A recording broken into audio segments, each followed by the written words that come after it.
E aí, pessoal, tudo bem com vocês? Seja bem-vindo aí no meu canal. Vou estar trazendo esse estilo novo de vídeo também. Por que eu tô filmando a tela do Discord? Porque eu criei um servidor justamente para fazer os devocionais. Então eu vou estar deixando o link aí na descrição para vocês estarem entrando no servidor e poder também estar na parte mais ao vivo do devocional que eu vou estar transmitindo aqui para vocês, tá bom? Então, entra, eu vou estar deixando ele no link da descrição aí. Então, só vocês entrarem no servidor do Discord, aqui tem os avisos, se tiver algum convidado para dar o devocional, regras que ainda vou estar preenchendo, livros para leitura, que eu vou estar deixando aí também, que hoje também tem recomendação de livro para vocês lerem. Então entrem aí no servidor e vamos criar uma comunidade cristã, independente se você é católico, é protestante, só entra e não é para ter debate teológico, não é nada, é só para a gente conversar sobre Deus e Jesus e criar uma comunidade cristã e mais unida, tá bom? Como não tem ninguém aqui pra de estar junto aqui na chamada por enquanto, eu vou estar deixando uma gameplayzinha aí de fundo para você não dispersar tão fácil, tá bom?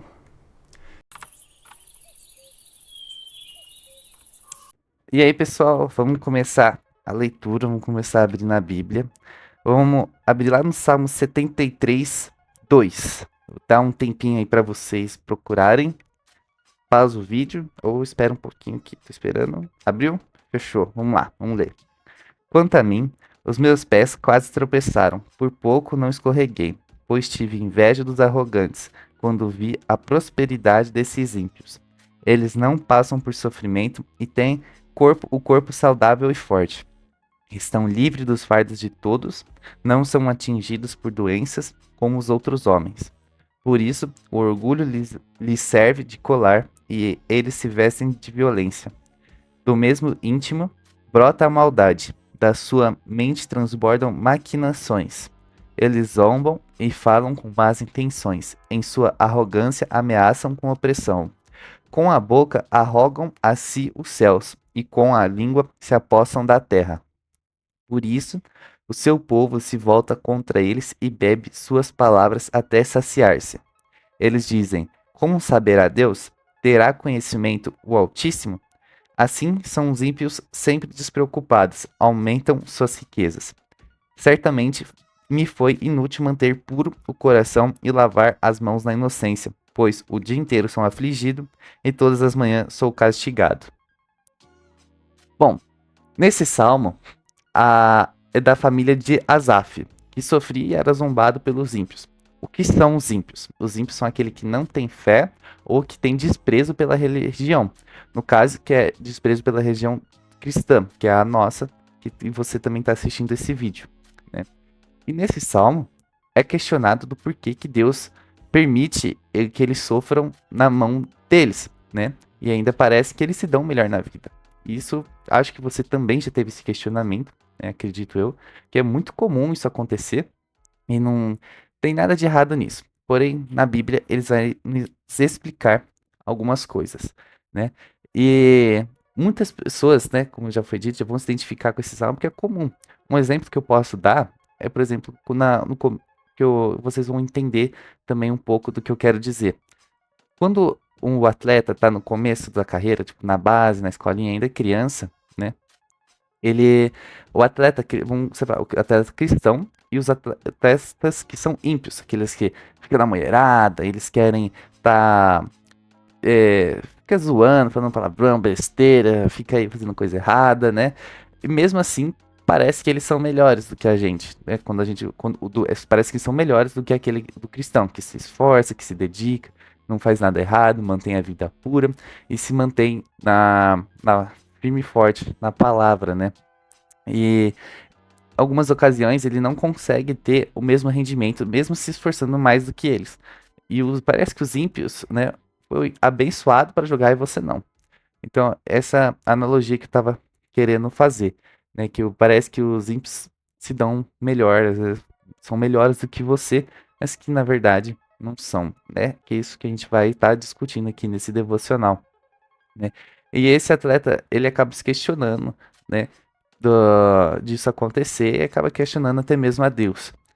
É muito comum isso acontecer, mas isso acontece por quê? Deus tem um plano para cada um de nós. Então, ele sabe o que é melhor para a gente. Então, ele não vai escolher e vai deixar fazer certo se você tem uma boa vida com ele.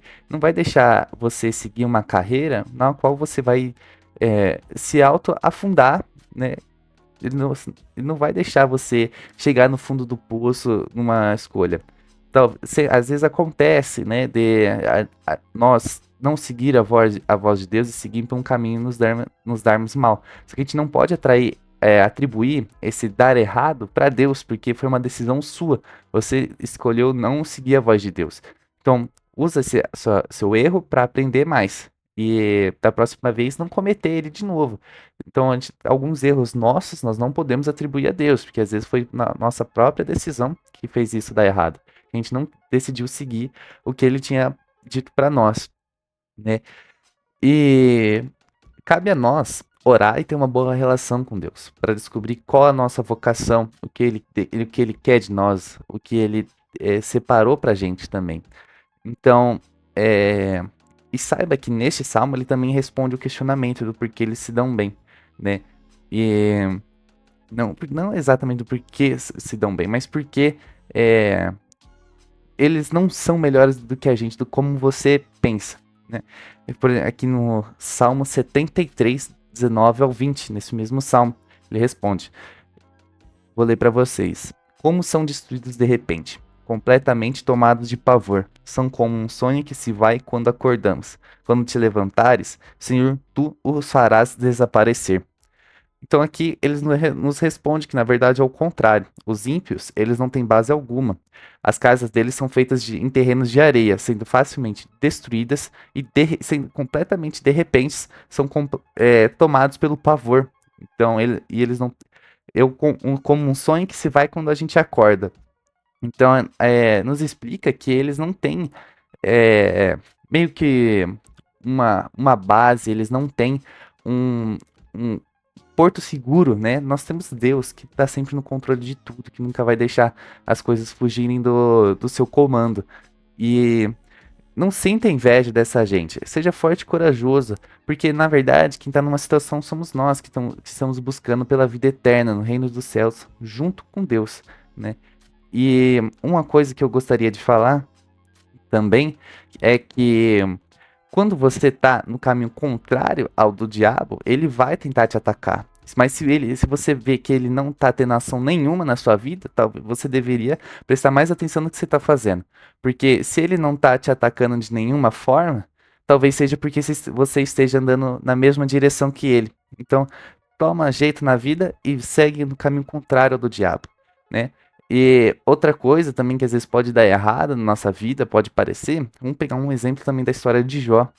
Na história de Jó, Deus permite que o diabo faça coisas na vida de Jó para mostrar que Jó é um cara fiel e temente a Deus, né? E isso faz com que depois seja tudo retribuído em dobro para ele. Então, sempre Deus também deixa a gente passar por provações de fé, para saber se ele sabe, né? Mas para às vezes a gente ter um crescimento pessoal, né? Tanto na fé quanto na vida, para a gente aprender alguma coisa, para a gente poder fazer aquilo que Deus separou para a gente. Então, o testar a fé também de que Deus permite que a gente passe, seja para a gente evoluir como pessoa também e como um guerreiro espiritual. Então, fiquem atentos ao que está acontecendo. Uma recomendação de um livro que eu quero fazer para vocês é um livro chamado O Peregrino. Ele é um livro muito bom, ele tem uma linguagem antiga, então a leitura dele é um pouquinho difícil de se fazer, né? E o que ele fala? O livro fala. O livro Bunyan narra a viagem de um cristão, um peregrino espiritualmente abatido que viaja rumo à cidade celestial. O peregrino inicia com um poema no qual descreve os motivos para o livro e a razão de usar formas alegóricas, semelhantes aos autos do teatro medieval, para contar a aventura do viajante que se encontra com personagens de carne e osso, mas que possuem nomes simbólicos, que remetem ao Evangelho de Jesus Cristo, como o evangelista, adulação, malícia, Apolion e vigilância. um clássico cristão que ainda hoje tem um importante papel como guia sobre a perseverança em meio de dificuldades. Então eu recomendo que vocês leiam esse livro. Ele é muito bom, ele só tem uma linguagem um pouquinho difícil de se ler, mas ele é muito bom. Vou estar deixando o link na descrição de compra, né? Não é meu link, não ganho nada com o você comprando por esse link, mas vou estar deixando para você saber qual livro que eu estou falando, né? Tá deixando também uma foto do livro aí passando na tela. Muito obrigado, pessoal. Deus abençoe vocês. Obrigado por ter ficado até o final. E é isso, pessoal. Falou!